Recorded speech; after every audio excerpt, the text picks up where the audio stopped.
Growing up, I swore constantly that I would never turn into my mother. She worried about everything, called multiple times a day just to check in, and always seemed to need to know exactly where everyone was and what time they would be home, in a way that used to genuinely embarrass me in front of friends. I moved out at 18 specifically wanting distance from that.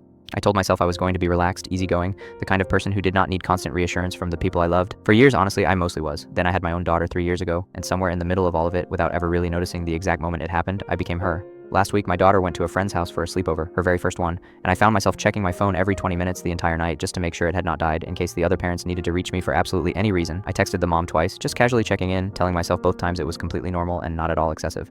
At one point, my husband gently pointed out that I sounded exactly like my mother used to sound whenever any of us stayed out late as teenagers, and something about hearing it said out loud so plainly stopped me completely. I actually called my mom that same night, mostly just to apologize. For every eye roll, every annoyed sigh, every single time I made her feel embarrassing for caring as much as she did, she laughed quietly and told me she always knew this exact moment would come eventually. That every kid who swears they will never become their mother eventually finds out firsthand exactly why she was like that in the first place.